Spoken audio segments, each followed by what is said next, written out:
جنہوں نے حضور صلی اللہ علیہ وسلم کو نہیں دیکھا،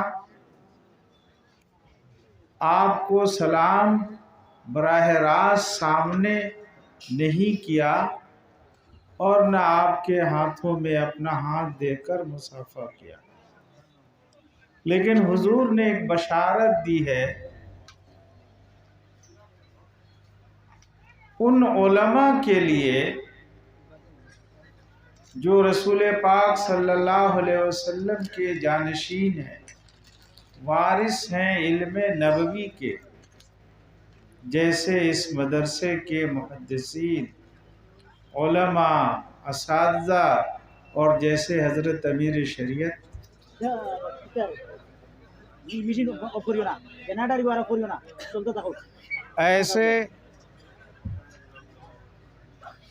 ایسے علماء جو حقیقت میں قرآن اور حدیث کے علم والے ہیں، اگر ان سے کوئی سلام کر کے مصافحہ کرے تو اس کا مرتبہ کیا ہو؟ حضور صلی اللہ علیہ وسلم نے خوب یاد رکھیے گا، ایک حدیث میں ارشاد فرمایا، من صافح العلماء صافحنی، کہ جس نے قیامت تک میری امت کے جتنے بھی علماء آئیں گے، علماء سے جس نے مصافحہ کیا، اس نے، حضور فرماتے ہیں، اس نے گویا کہ مجھ سے مصافحہ کیا۔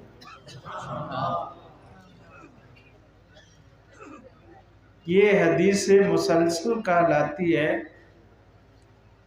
اور حضور نے اس حدیث کو بیان کیا تو وہاں جتنے لوگ تھے اتفاق سے وہاں کھجوریں آئی تھیں، تو حضور نے سب کو کھجور بھی دی۔ آج بھی مشائخ کا معمول ہے، ہمارے شیخ حضرت مولانا حکیم الاسلام قاری محمد طیب صاحب رحمۃ اللہ علیہ نے اس حدیث کو پڑھ کر جب اس کی سند دی تو ساتھ ساتھ مصافحہ بھی کیا اور کھجور بھی دیا۔ تو علماء کا مرتبہ کیا ہے؟ جس نے ایسے عالم ربانی سے مصافحہ کیا، اس نے گویا کہ رسول پاک صلی اللہ علیہ وسلم سے مصافحہ کیا۔ مصافحہ ایمان والے جب آپس میں کرتے ہیں تو نیکیاں ملتی ہیں اور ان کے گناہ معاف ہوتے ہیں۔ اس لیے کثرت سے آپ سلام بھی کیجئے، گھر میں بھی سلام کیجئے۔ جب بھی گھر میں کوئی داخل ہو، اپنے گھر والوں کو سلام کرے۔ آپ گھر میں جائیں تو اپنے بچوں سے بھی مصافحہ کریں۔ مصافحہ کا جو مسنون طریقہ ہے وہ دونوں ہاتھ سے افضل طریقہ ہے مصافحہ کرنا۔ اگر گھر میں سلام کرنے کو معمول آپ بنائیں گے تو گھر میں امن اور سلامتی نازل ہو۔ سلام کا مفہوم ہر شخص کو اس کے معنی کو سمجھنا چاہیے۔ یہ سب سے بڑی دعا ہے جو ہر بھائی ایک دوسرے کو ہر وقت دیتا ہے۔ امن و سلامتی، جس میں زندگی کی بھی سلامتی ہے، خطرات اور چیزوں سے حفاظت کی سلامتی ہے، گناہوں سے حفاظت کی سلامتی ہے۔ السلام علیکم جب کہتا ہے کوئی تو دعا دیتا ہے کہ آپ کو اللہ کی طرف سے سلامتی نصیب ہو۔ سلامتی کے بعد سب سے بڑی چیز ہے اللہ کی رحمت۔ اگر اللہ کی رحمت نصیب نہ ہو تو اس دنیا کی کوئی مخلوق، کوئی انسان ایک لمحہ بھی زندہ نہ رہ سکے، اس لیے کہ جو کچھ ہمیں میسر ہے اس دنیا میں، اس رب العالمین کی رحمت کا کی وجہ سے، اور اس کے بعد جو تیسری دعا ہم دیتے ہیں آپس میں ایک دوسرے کو، وہ برکت کی دعا ہے۔ اس لیے ہر شخص اپنے دل سے ایک بھائی دوسرے بھائی کو امن و سلامتی کی دعا دے، اللہ کی رحمت نازل ہو اس کی دعا دے، اور اللہ کی طرف سے برکتیں ہر طرح کی دنیا اور آخرت کی نصیب ہوں اس کی دعا دے۔ جب یہ دعا آپ دیں گے ایک دوسرے کو تو پورا سماج امن سے، سلامتی سے، اللہ کی رحمت سے اور برکت سے بھر جائے۔ تو علماء کی وجہ سے آپ کو کتنی بڑی دولت اور عظمت نصیب ہو رہی ہے، اس لیے علماء کی قدر کرنا، علماء کو تلاشنا، اور آپ کے لیے تو سب سے بڑی نعمت ہے کہ آپ کے اس جگہ یہ مدرسہ قائم ہے، اور جب یہ قدیم مدرسہ اسکول کی حیثیت اختیار کرنے جا رہا ہے تو ہمارے ان بزرگوں نے ایک دوسرا مدرسہ معہد العلوم الاسلامیہ کے نام سے یہاں آج قائم کرنے کا اعلان کر دیا، اور انشاءاللہ جیسے حدیث کے اسباب آج ہو رہے ہیں، آئندہ بھی اس معہد العلوم کے ماتحت ہمارے یہ علماء اور محدثین حدیث کے، قرآن کے اور فقہ کے اسباب پڑھاتے رہیں گے، اور یہاں سے علماء تیار ہوتے رہیں گے۔ آپ بہت خوش نصیب ہیں، ایسی جگہ جہاں دین کی تعلیم کے لیے مدرسہ قائم ہو، اس جگہ کی نسبت رسول پاک صلی اللہ علیہ وسلم کی مسجد نبوی والے مدرسے سے ہو جاتے ہیں۔ اور یہ بھی یاد رکھیے گا کہ مسجد نبوی کے مدرسے میں جو رسول پاک صلی اللہ علیہ وسلم کے عہد میں شروع ہوا اور آج تک وہ مدرسہ جاری ہے، باقی ہے۔ اس مدرسے میں، مسجد نبوی میں تعلیم حاصل کرنے والے، جہاں قرآن حفظ کرنے والے بچے ہیں، وہیں قرآن کو سمجھنے والے، حدیث پڑھنے والے، فقہ اور علم کلام کو حاصل کرنے والے طلبہ بھی ہیں۔ اور یہ بھی یاد رکھیے گا کہ حضور صلی اللہ علیہ وسلم کے عہد میں صحابہ کرام مسجد نبوی کے مدرسے میں جا کر تعلیم پاتے تھے، پڑھتے تھے، تو وہ بچے صرف نہیں تھے، بچے تو عہد نبوی میں عام طور پر گھروں میں تعلیم پاتے تھے، اور بڑی عمر کے لوگ مسجد نبوی میں تعلیم پاتے تھے۔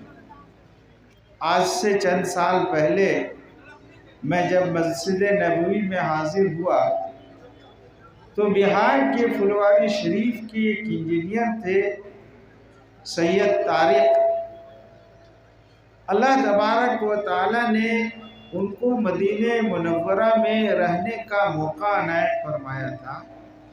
جب وہ ٹیلی فون وبھاگ کے انجینئرنگ ڈپارٹمنٹ سے وہ ریٹائر ہوئے تو ایک سال جب میں گیا تو دیکھا کہ مسجد نبوی کے صحن میں کتاب لے کر بیٹھے ہوئے ہیں۔ انہوں نے کہا کہ میں سراجی پڑھ رہا ہوں۔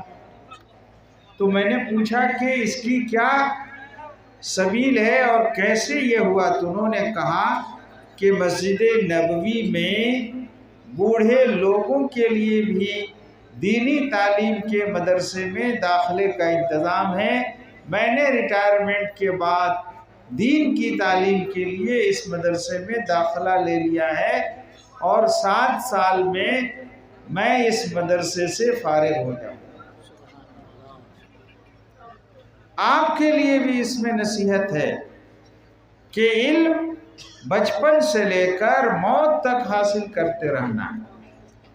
مقولہ ہے اطلب العلم من المہد الی اللحد، یعنی بچپن سے لے کر قبر میں جانے سے پہلے تک جب تک زندگی میسر ہے علم حاصل کرتے رہنا چاہیے۔ ہمیں افسوس ہے کہ مسلمانوں میں علم کی طلب میں جو شوق ہونا چاہیے، جو محنت کرنی چاہیے، اس میں کمی آ گئی ہے۔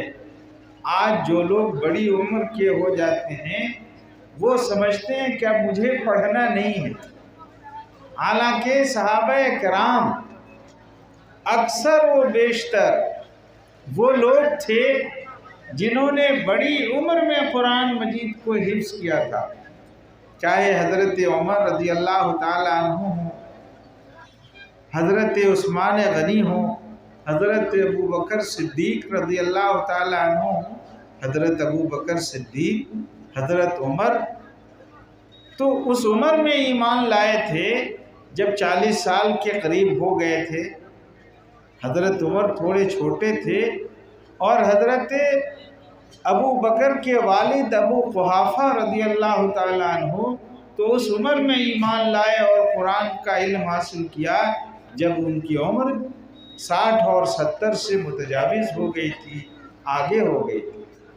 اس لیے میں آپ سب سے کہوں گا کہ اپنے علماء سے، مسجدوں میں جو ہمارے امام ہیں ان سے بیٹھ کر گھر کی عورتوں کو بھی پڑھائیے، گھر کی خواتین اپنی ہم عمر خواتین سے یا نئی لڑکیاں جو دین کی تعلیم حاصل کر رہی ہیں ان سے گھروں میں تعلیم حاصل کریں، اور آپ اور ہم سب کو جب بھی موقع میسر ہو حدیث کا علم حاصل کرنا، قرآن کا علم حاصل کرنا، حدیث کو یاد کرنا، قرآن کی آیتوں کو یاد کرنا تو نبی صلی اللہ علیہ وسلم کے صحابہ کرام کی سنت ہے۔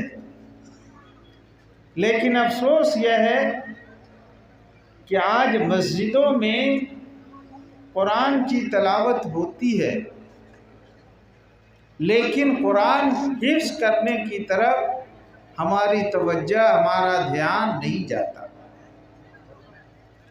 اور برسوں سے آپ کے یہاں مسجدوں میں فضائل اعمال یا کوئی دوسری حدیث کی کتاب پڑھی جاتی ہوگی۔ اکثر مسجدوں میں نماز کے کسی ایک نماز کے بعد یا کبھی 2 نمازوں کے بعد حدیث کی کوئی نہ کوئی کتاب پڑھی جاتی ہے، لیکن نہ پڑھنے والا اس حدیث کو یاد کرتا ہے کبھی اور نہ سننے والے یاد کرتے ہیں۔ یہ بے توجہی ہے۔ اس کا مطلب یہ ہے کہ ہم دل لگا کر اس حدیث کو پڑھتے نہیں، ورنہ ایک شخص سال کے 365 دن حدیث کی کتاب سنتا ہے اور اسے ایک حدیث بھی یاد نہیں ہوتی۔ اس کا مطلب یہ ہے کہ علم کی طرف، حدیث کی عظمت جو ہمارے دلوں میں ہونی چاہیے، اس علم کی عظمت، رسول پاک صلی اللہ علیہ وسلم کے قول کی عظمت، وہ عظمت ہمارے دلوں میں نہیں ہے۔ اس لیے آپ اپنے طریقے کو بدلیے اور حدیث یا قرآن کی کہیں بھی کوئی مجلس ہو، دینی اور علمی مجلس، وہاں بیٹھیے تو کچھ سیکھنے کی نیت کیجیے، یاد کرنے کی نیت کیجیے۔ اللہ تبارک و تعالی نے آج کی اس مجلس میں علماء و مشائخ کی زبان سے حدیث کی کچھ باتوں کو سننے کا آپ سب کو موقع دیا ہے۔ آج بھی ہمیں اس کو یاد کرنے کی کوشش کرنی چاہیے۔ علماء کی عظمت رسول پاک صلی اللہ علیہ وسلم کے نزدیک یا اللہ تبارک و تعالیٰ کے نزدیک کیا ہے؟ رسول پاک صلی اللہ علیہ وسلم نے حدیث میں واضح کر دیا ہے کہ میری وراثت مال نہیں ہے۔ یہ بھی یاد رکھیے گا کہ انبیاء کرام کوئی بھی جائیداد چھوڑتے ہیں تو ان میں ان کے آل اولاد میں وراثت جاری نہیں ہوتی۔ حضور صلی اللہ علیہ وسلم نے واضح فرما دیا تھا کہ میری وراثت جس طرح دیگر نبیوں کی وراثت مال میں جاری نہیں ہوئی، اسی طرح میری وراثت میں جو بھی مال ہوگا وہ عام مسلمانوں کے لیے ہوگا، اس میں کسی خاص فرد کے لیے جو حضور کے خاندان کا تھا اس کو وراثت حضور نے نہیں اس میں سے باقی رکھی۔ آپ کی وراثت کیا ہے؟ یہ علم ہے۔ حضور صلی اللہ علیہ وسلم کی وراثت کیا ہے؟ حدیث ہے، قرآن کا علم ہے۔ اس لیے جو شخص بھی ایک حدیث یاد کر لے گا، قرآن کی آیتیں یاد کر لے گا، وہ حضور صلی اللہ علیہ وسلم کی وراثت کا حقدار ہو جائے گا۔ اسی لیے حضور صلی اللہ علیہ وسلم نے فرمایا العلماء ورثۃ الانبیاء، کہ جو علماء ہیں وہی نبیوں کے وارث ہیں، اور جو نبی کا وارث ہوگا، جس طرح نبی اپنے وقت میں اور رسول اکرم صلی اللہ علیہ وسلم تمام انسانوں میں افضل تھے، اسی طرح عالم بھی اپنے عہد میں تمام انسانوں سے افضل ہوتا ہے، اس لیے کہ وہ نبی صلی اللہ علیہ وسلم کی وراثت جو علم کی ہے، حدیث کی ہے، قرآن کی ہے، اس کا عالم ہوتا ہے۔ اس لیے اس وراثت کے حامل ہونے کی وجہ سے، اس وراثت کو اٹھانے کی وجہ سے وہ تمام لوگوں میں افضل ہوتا ہے۔ جس طرح نبی صلی اللہ علیہ وسلم کو، جیسا کہ میں نے حدیث پڑھ کے بتائی کہ نبی صلی اللہ علیہ وسلم سے ہاتھ میں مصافحہ کرنا، آج اگر کسی عالم سے کوئی مصافحہ کرے تو حضور نے فرمایا گویا کہ اس نے مجھ سے مصافحہ کیا۔ اسی طرح آج حضور صلی اللہ علیہ وسلم کی حدیث اور علم کے جاننے والے بھی اس منصب میں نبی صلی اللہ علیہ وسلم کے جانشین ہوں گے، تو جس طرح نبی صلی اللہ علیہ وسلم کو دیکھنا ثواب تھا، تو نبی کے جو وارث ہیں علماء، ان کی زیارت کرنا، ان کو دیکھنا، ان سے ملاقات کے لیے جانا، ان کی مجلس میں بیٹھنا بھی ثواب ہے۔ اس لیے حضور صلی اللہ علیہ وسلم جب مسجد نبوی میں مختلف حلقوں میں لوگ بیٹھتے تھے، نماز کے بعد کوئی ذکر میں مشغول ہوتا تھا، کوئی حدیث اور قرآن کو یاد کرتا تھا، کوئی حدیث اور قرآن کا مذاکرہ کرتا تھا، اس کے معنی اور مفہوم کو سمجھتا تھا، تو ایک دن حضور صلی اللہ علیہ وسلم مسجد نبوی میں آئے تو جو حلقے لگے ہوئے تھے، آپ صلی اللہ علیہ وسلم اس حلقے میں جا کر بیٹھے جہاں علمی مذاکرہ ہو رہا تھا، حدیث اور قرآن کو سمجھنے اور پڑھنے سیکھنے کی بات ہو رہی تھی۔ بس آپ کے لیے بھی موقع ہے، جب کبھی مدرسے میں آپ آئیں تو حدیث کا، قرآن کا جو درس ہو رہا ہو، آپ ان کی اجازت سے آپ تھوڑی دیر اس میں بھی بیٹھ جائیں۔ مسجدوں میں جب بھی حدیث کی یا قرآن کی مجلس لگے تو مسجد سے لوگ نماز کے فوراً بعد حدیث کی سنے بغیر بھاگ جاتے ہیں، ایسا نہیں کرنا چاہیے۔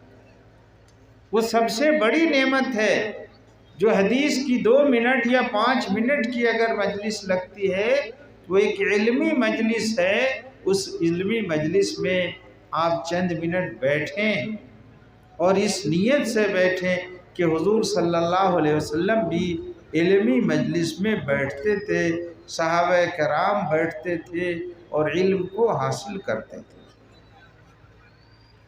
آج ہمارے نوجوانوں کو سمجھ میں یہ بات نہیں آتی کہ قرآن اور حدیث کے علم سے دنیا کو یا انسانوں کو کیا فائدہ۔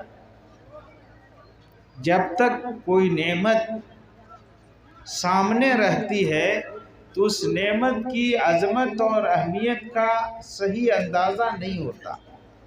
جیسے یہ بجلی ہے تو اس بجلی کی قدر و قیمت جس وقت لائٹ کٹتی ہے، اندھیرا چھا جاتا ہے، اس وقت اس کی قدر و قیمت کا اندازہ ہوتا ہے کہ یہ بجلی کی روشنی کتنی بڑی نعمت ہے۔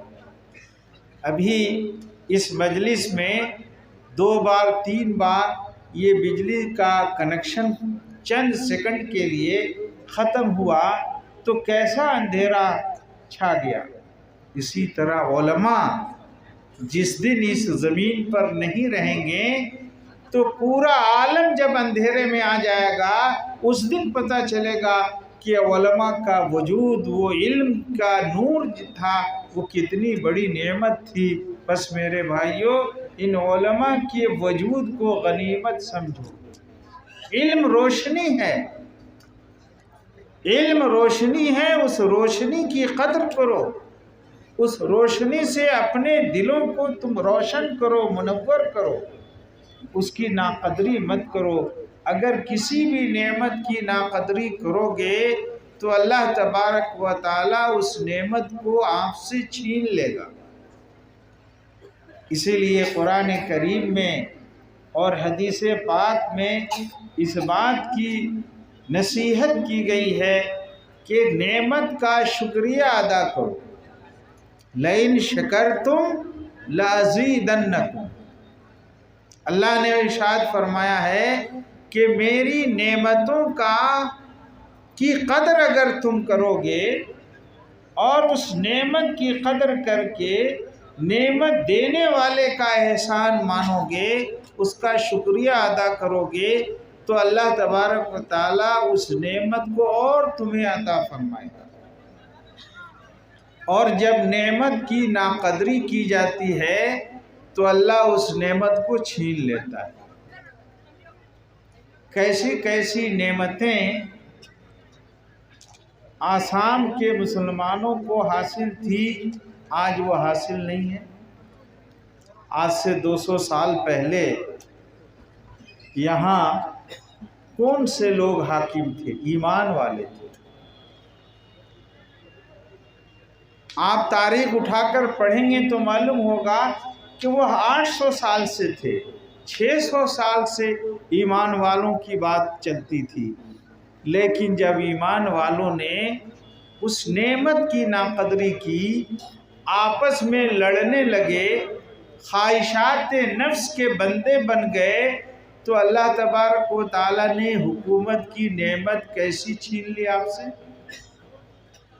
آج اس کا تصور بھی ہماری نئی نسل کو نہیں ہے کہ کبھی قلیل تعداد میں، تھوڑی تعداد میں ہونے کے باوجود اللہ تبارک و تعالیٰ نے کیسی نعمت آپ کو عطا فرما رکھی تھی۔ لیکن جب یہاں کے لوگوں نے اور پورے ملک کے لوگوں نے ان نعمتوں کی ناقدری کی، ان حکام اور قضات کی جو ہے عظمت کو تار تار کیا، تو اللہ تبارک و تعالیٰ نے اس ملک سے ایمان والوں کی حکومت کی نعمت چھین لی، اور آج آپ کس حال میں۔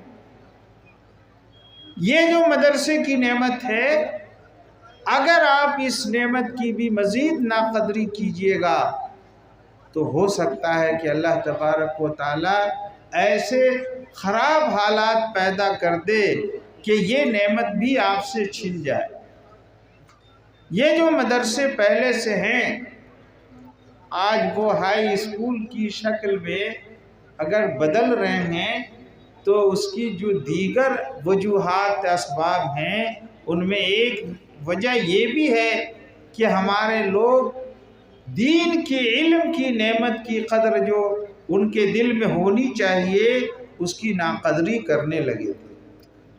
آج ہمارے نوجوان جو اسکولوں کے پڑھے ہوئے ہیں، جو انجینئر بن جاتے ہیں، جو ڈاکٹری کے علم سے آراستہ ہو جاتے ہیں، وہ غور نہیں کرتے، وہ سوچتے نہیں کہ مدرسوں کی وجہ سے اللہ تبارک و تعالیٰ اس دنیا میں کیسی امن کی، اطمینان کی، ایمان کی فضا پیدا کر کے کیسی اللہ اپنی رحمت کو عام کیے ہوا ہے۔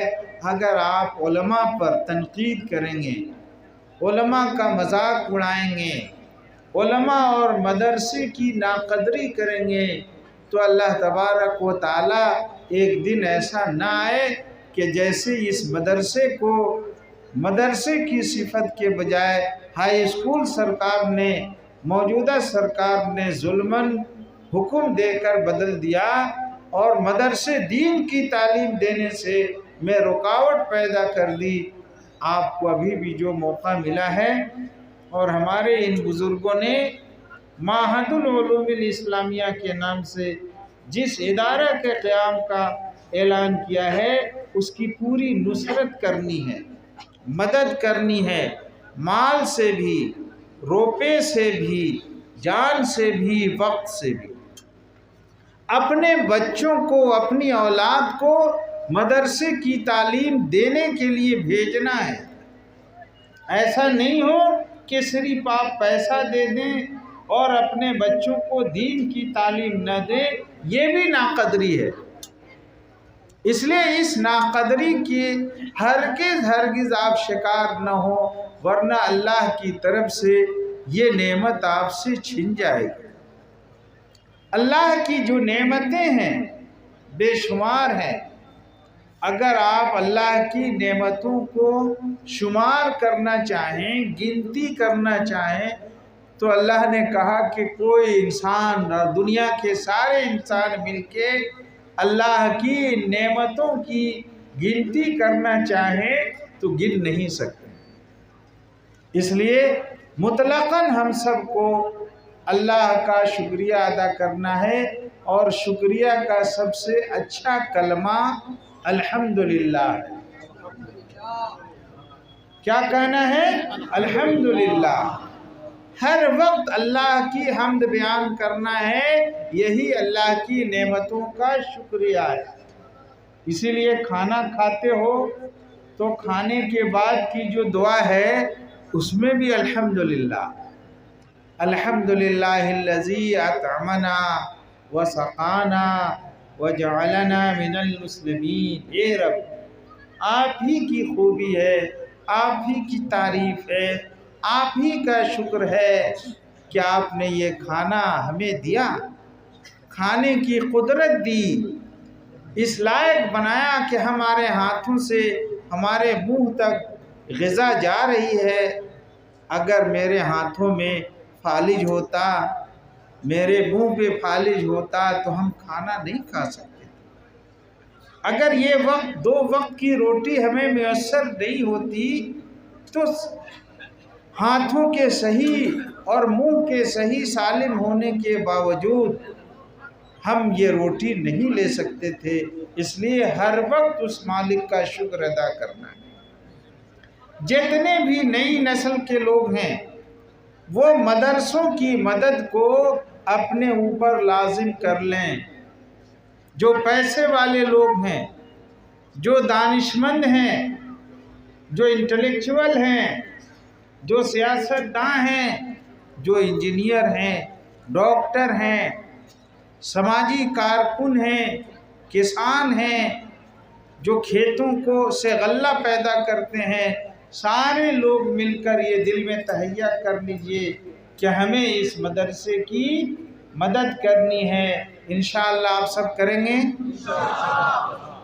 اگر کریں گے تو یاد رکھیے گا یہ اللہ کی مدد ہوگی، اس لیے کہ مدرسے میں اللہ کا کلام پڑھایا جاتا ہے، اللہ کے رسول صلی اللہ علیہ وسلم کا کلام پڑھایا جاتا ہے۔ دنیا میں جو بے راہ روی ہے، اس بے راہ روی کو دور کرنے کا کام یہی علماء کریں گے۔ دین کے جانکار لوگ ہی کر سکتے ہیں۔